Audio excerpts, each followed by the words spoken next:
carried the full pot to the coal stove as Annie came down the stairs. "You're up early," Mary said.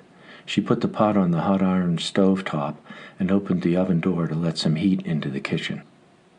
"I thought you might need some help with all there needs doing today. Redding up, bacon." Annie smiled broadly. She was practically glowing.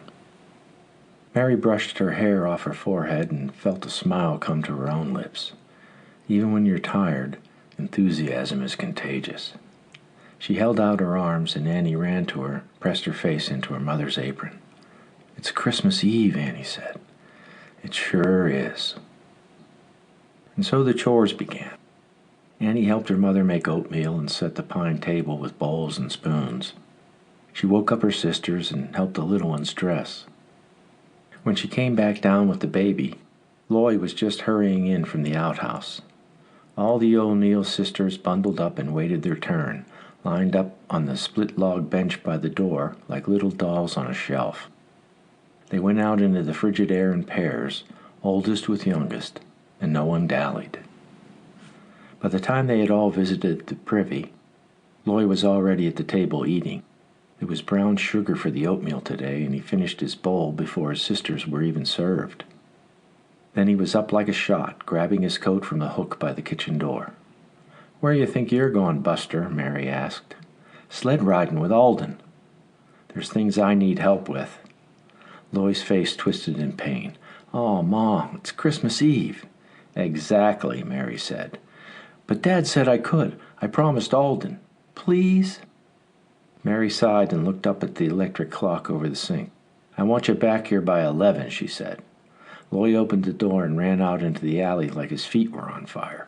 Pepper darted through behind him just before the door slammed shut. Mary winced at the bang. "I swear to heaven one of these days he's going to cut that poor dog's tail right off." Mary looked around the table at her daughters. They were all frowning at her. Maureen spoke up first. "Mama, how come he gets to go sled riding?" Lydia paused as she fed the baby a spoonful of oatmeal. At 14, she was the oldest of the 6 O'Neill girls. "'Cause he's a boy. And by all accounts, they're pretty much useless till they're grown." No one at the table could argue with that logic. "I guess you're becoming quite the expert on boys," Mary said. "I'm not surprised, either, the way you've been studying them night and day." Lydia blushed as her sisters giggled. "I have not been." "No? Not even John Travis?" The girls went instantly dumb and turned to look at their sister. Lydia was speechless, too. How did her mother know about her affection for John Travis? She sat there mortified until, to her great surprise, her mother turned back from the stove and smiled warmly. Mary took up a matter-of-fact tone again. "They're good people, the Travises." Lydia managed to nod. She looked over at Annie to confirm what she'd just heard, and yep, Annie heard it too. A big smile broke across Lydia's pretty face.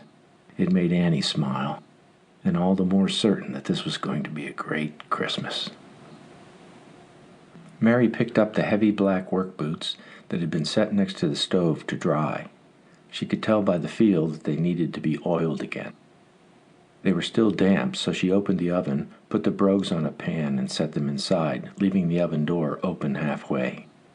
She looked at the dungarees, caked black with coal dust and hanging behind the stove. This afternoon her husband would put them back on and head to the mine. She would wash them on Monday, but they would be just as dirty and black by Tuesday morning. The sound of heavy footsteps on the stairs made everyone turn. When Amos O'Neill came down into the kitchen, all 6 of his girls were staring at him. It was a rare sight to see their daddy at breakfast. For the past 2 years, Amos was nearly a stranger to his own children. He worked 6 days a week in the mine, second trick, leaving in the afternoon and not coming home until the wee hours of the morning. Usually, the whole brood would have eaten breakfast and gone off to school before he arose, and they would be fast asleep when he finally returned home. So it was on Sundays that the children got to see their father. Sundays, and if they were lucky and the coal bosses relented, a holiday like Christmas. Amos was barrel-chested, with powerful arms and shoulders and thick legs. He was a quiet man and not a demonstrative one. He had heavy eyebrows and a thick